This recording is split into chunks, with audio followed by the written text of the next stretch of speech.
some high altitude. It's 12 degrees or worse below zero. You don't work fast in cold weather.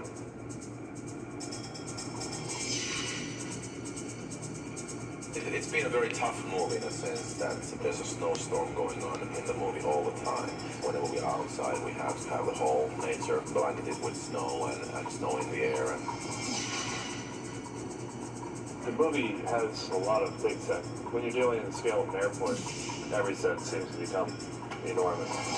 It really just goes to your stomach and pulls you into it. You're not quite sure who's wearing the black hat or the white hat. It's just like cowboys and Indians, modern day cowboys and Indians. I thought the first Die Hard was one of the hardest things I'd ever tried to do, but then it was a piece of cake. Challenge for us was to see whether or not we could match or top what we did in this huge action film called, Die Hard. The challenge seemed overwhelming and devastatingly difficult to accomplish. You just have to die harder.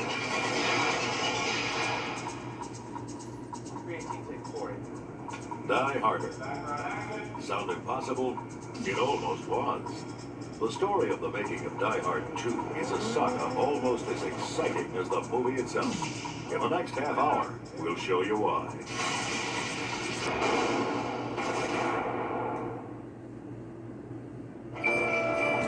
The challenge confronting the crew of Die Hard 2 was only slightly less Herculean. The first, and perhaps the most pervasive challenge they faced, was the not-so-simple matter of the cold. Okay, let's go.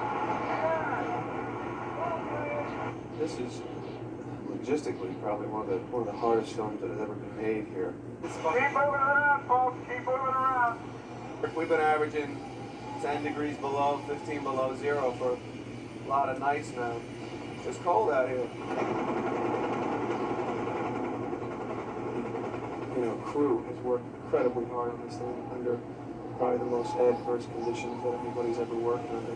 It's a very serious situation. it was so cold up in Denver that everybody bought these huge Arctic space suits, and the result was that nobody could tell who was who because everybody just looked like these mummies walking around. Our director, Rennie Harlan, is from Finland, so he's used to the cold.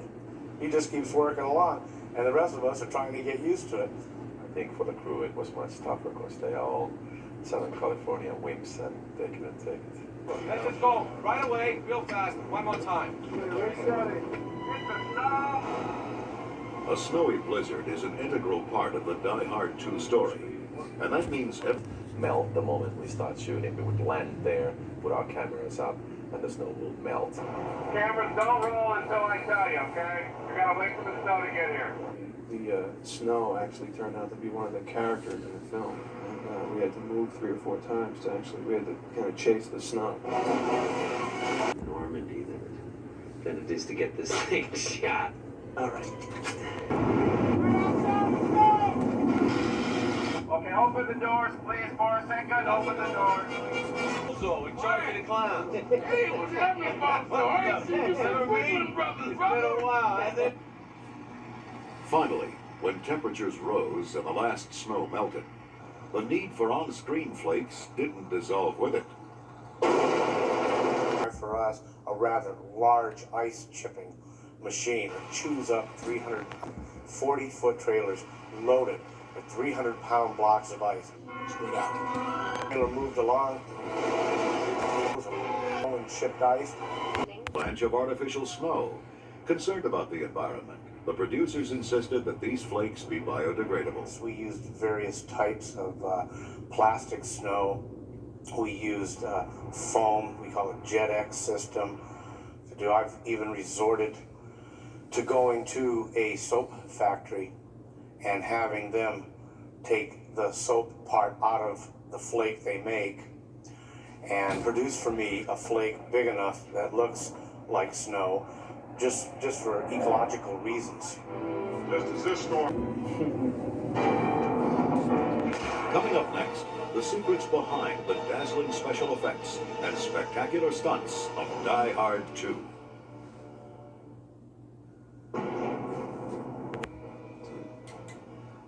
beep, beep, beep. Of constructing a major metropolitan airport, complete with a 10,000-foot runway, all within the confines of a soundstage 200 feet long. We first had to figure out the scale of an actual airport, and then shrink it down to the size that would fit in the stage. There's really a gag in here. All the runway lights go out. They're turned off by the terrorists. We had to be able to build that in model form. There was no other way of doing it because of the snow problems. We couldn't make snow in front of an optical effect. Air traffic control tower on one stage and surrounded it with a gigantic miniature set where we see the runways and the airport terminal buildings and hangars and planes taking off and landing. So what's going on? Hence to the most minute details. Even the control tower instruments were redesigned to heighten their visual cinematic impact. This is what would be the TRACON room, the approach control facility of the airport.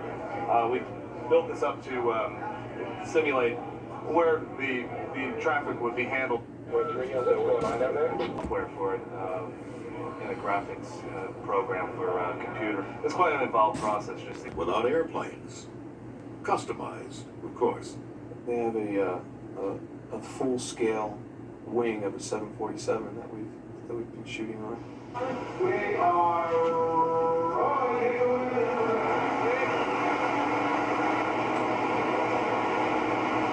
Close the flap, close the flap. Making those planes fly was a mission requiring the technical assistance of the special effects wizards at the Industrial Light and Magic Workshop.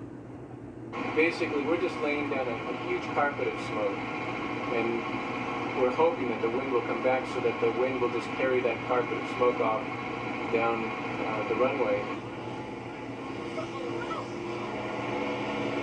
Bring the front of the shot picture right there and reach over. We can probably reach the same distance, can't we? Let's go down and talk to Dick about that. Even if we back up and we hang the airplane up above the smoke, the airplane doesn't move, but since the smoke is moving underneath it, the camera doesn't know the difference. It looks like we're flying among the clouds.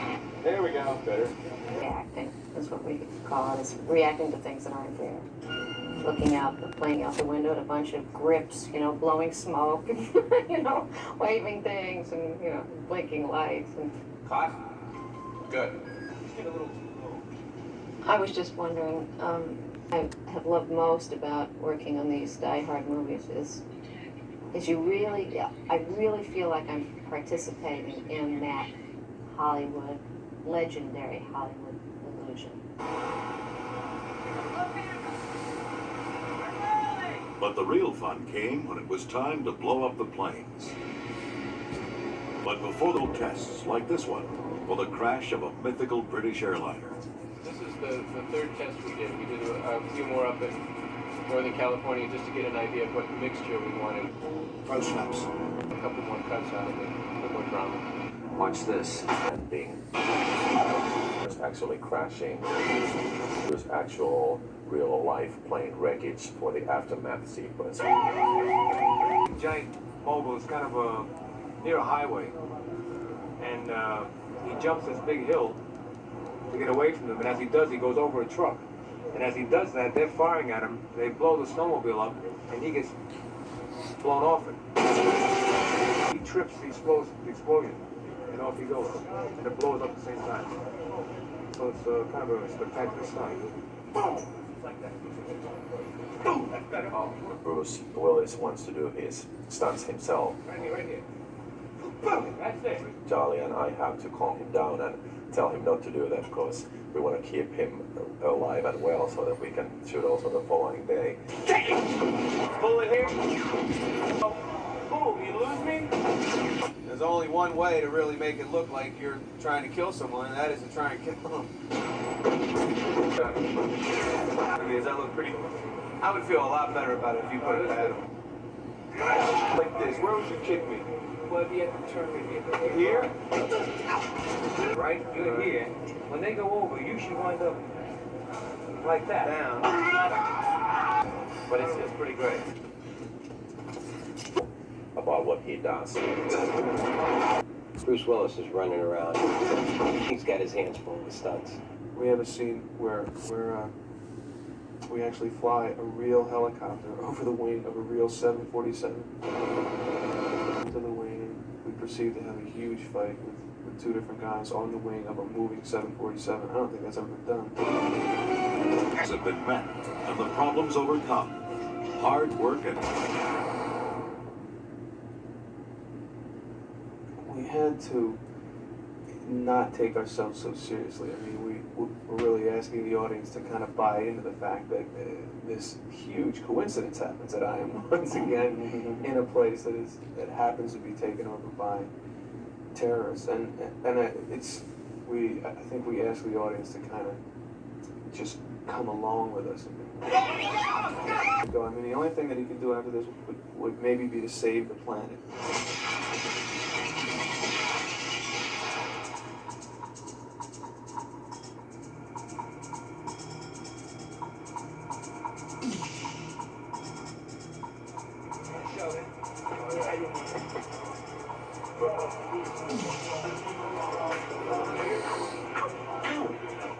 Hold on, boy.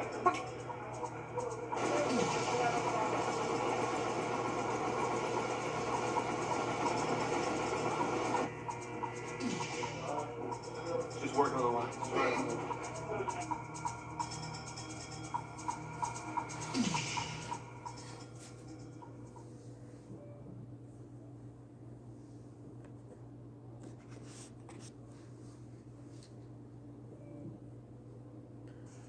The first film was really kind of contained in this one building, and there was a certain sense of claustrophobia in that. This film is up in the air, out on the the runway. It's just expanded a lot more.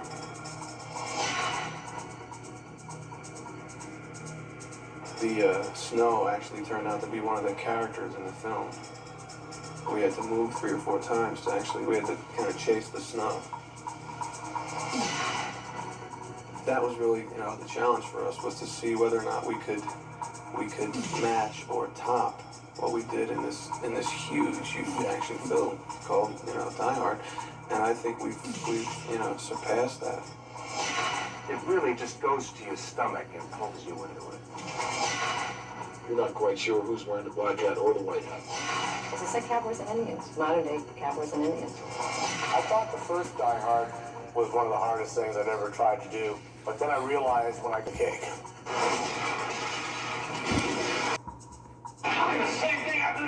That happens to be taken over by terror, as the whole Manuel Noriega thing. Situation, he wants to handle things his own way. Who the hell is this? Who I am is right. Oh, we are just up to our neck in Tape with the badges or the clearances. You get the hell. Well, one of the things that we physically and emotionally.